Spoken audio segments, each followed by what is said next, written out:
अस्सलाम वालेकुम, I hope you all are fine. अब इस लेक्चर में हम देखेंगे कि एक्सरसाइज 3.3 का एक इंपॉर्टेंट क्वेश्चन है, क्वेश्चन नंबर 2, जिसे हमने सिंप्लीफाई करना है। क्वेश्चन नंबर 2 में उसका क्वेश्चन है कि इस पूरी टर्म को सिंगल लोगैरिथम में कन्वर्ट करें। सिंगल लोगैरिथम मींस कि इस पे प्रॉपर्टीज लगाएंगे लॉग की, उसे सिंप्लीफाई करने के बाद उसे एक लॉग में आंसर देंगे।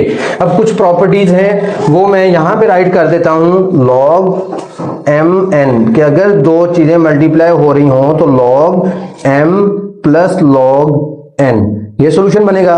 और लॉग एम बाय एन अगर दो चीजें डिवाइड हो रही हो तो log M minus log N. दो चीजें डिवाइड हो रही होंगी तो सब्ट्रैक्ट की जाएंगी, और अगर मल्टीप्लाई हो रही होंगी तो ऐड की जाएंगी। तो इस तरह से हम इसे सॉल्व करेंगे इन आइडेंटिटीज को यूज करते हुए। आगे आएगा लॉग m की power n, third property power उतरती है और log m। अगर प्रीवियस लेक्चर आपने अच्छे से देखा है तो उसमें यही तीन आइडेंटिटीज हमने याद भी की थी और इन्हीं की मदद से बहुत सारे क्वेश्चन भी सॉल्व किए थे। अब देखेंगे इस क्वेश्चन को किस तरह से हमने सिंप्लीफाई करना है। सॉल्यूशन की तरफ चलते हैं। सबसे पहले देखते हैं कि कौन सी टर्म, आई होप सो यहाँ पे 2 है 21। ओके, तो यहाँ पे 2 है। क्वेश्चन में थोड़ी सी मिस्टेक थी, वो मैंने ठीक कर दी है। अब हम यहाँ पे इस log x को इसी तरह से राइट करेंगे।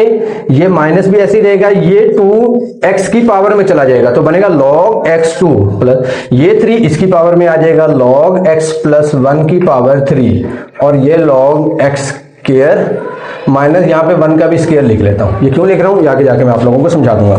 यहाँ पे प्रॉपर्टी कौन सी लगी है, ये वाली, कि अगर लॉग के एंगल की कोई पावर हो तो नीचे आ जाती है, और अगर बाहर लॉग के कोई पावर नीचे पड़ी होगी तो वो पावर लॉग के एंगल के ऊपर भी जा सकती है। आइडेंटिटीज 2 ये काम करती है, तो इस वजह से ये चीज बनी हुई थी, मैंने उसे इस तरह से क्लोज किया है। अब यहाँ पे एक प्रॉपर्टी लगाता हूँ log x divided by x square. दो टर्म्स माइनस हो रही थी तो मैंने log की माइनस वाली प्रॉपर्टी यूज कर ली कि अगर दो चीजें माइनस हो रही हो तो डिवाइड हो सकती हैं, डिवाइड हो रही हो तो माइनस, तो मैंने उसे डिवाइड में कन्वर्ट कर दिया। ये प्लस आ गया। यहां पे भी इसी तरह log एक टर्म माइनस log दूसरी टर्म, तो ये वाली टर्म मैं ऊपर राइट कर लेता हूं और इस टर्म को मैं नीचे राइट कर लेता हूं। यहां पे log आना था, log ऊपर वाली टर्म माइनस नीचे वाली टर्म, तो इस तरह से मैंने राइट कर ली। अब यहां से देखते हैं क्या सॉल्यूशन हो रहा है, कैंसिलेशन हो रही है। ये इसके साथ कैंसिल हो जाएगा, log 1 बाई एक्स बचेगा। मीन यहाँ एक्स स्क्वायर था, एक एक्स कैंसिल हो गया, एक एक्स बच गया। प्लस इसे भी देखते हैं जो सिंप्लीफाई हो सकता है प्रॉपर्टी लगाने के बाद। तो यहाँ पे log ऊपर वाली टर्म वैसी रहेगी, नीचे वाली टर्म को एक बार प्लस में राइट करेंगे, एक बार माइनस में राइट करेंगे, because we know the identity X plus Y. इस तरह से इसे राइट करते हैं, x minus Y equal to X square minus Y square. कि अगर कोई भी टर्म ऐसी हो जिसमें X square minus Y square हो रहा हो तो उसे एक बार प्लस में एक बार माइनस में राइट किया जा सकता है। तो ये term X square minus Y square इस तरह से थी, तो एक बार प्लस में एक बार माइनस में राइट कर दिया। प्लस वाली टर्म इसके साथ कैंसिल आउट हो गई, तो क्या बना, log 1 by x plus log ये x प्लस 1 का square divided by x minus 1।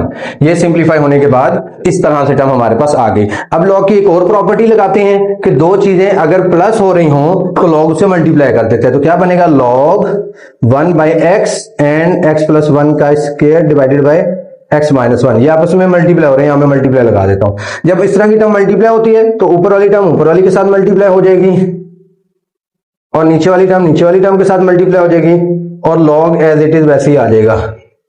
तो ये हमारा रिक्वायर्ड आंसर आ गया। गो थ्रू कर ले थोड़ा सा। क्वेश्चन गिवन था, सिंगल लॉग में आंसर देना था। पहले यहां पे प्रॉपर्टी लगाई कि ये जो 2 था ये भी पावर में चला गया, ये 3 ये भी पावर में चला गया, एक प्रॉपर्टी लग गई। फिर इन दोनों को डिवाइड फॉर्म में लिखा क्योंकि माइनस है, इन दोनों को भी माइनस की वजह से डिवाइड फॉर्म में लिखा, ये दूसरी प्रॉपर्टी लग गई। कैंसिलेशन हुई, यहां पे फार्मूला लगा, उसके बाद कैंसिलेशन हुई। इन दोनों टर्म्स को प्लस होने की वजह से मल्टीप्लाई कर दिया प्रॉपर्टी लगा के, और बाद में इन्हें सिंप्लीफाई करके लिख लिया तो हमारा आंसर आ गया। ये सारी प्रॉपर्टीज इस्तेमाल हुई और हमारा आंसर सिंगल लॉग में आ गया। इस तरह से क्वेश्चन करना है, इंपॉर्टेंट क्वेश्चन है, अच्छे से प्रैक्टिस कीजिएगा। मिलते हैं नेक्स्ट वीडियो में इंशाल्लाह। अल्लाह हाफिज।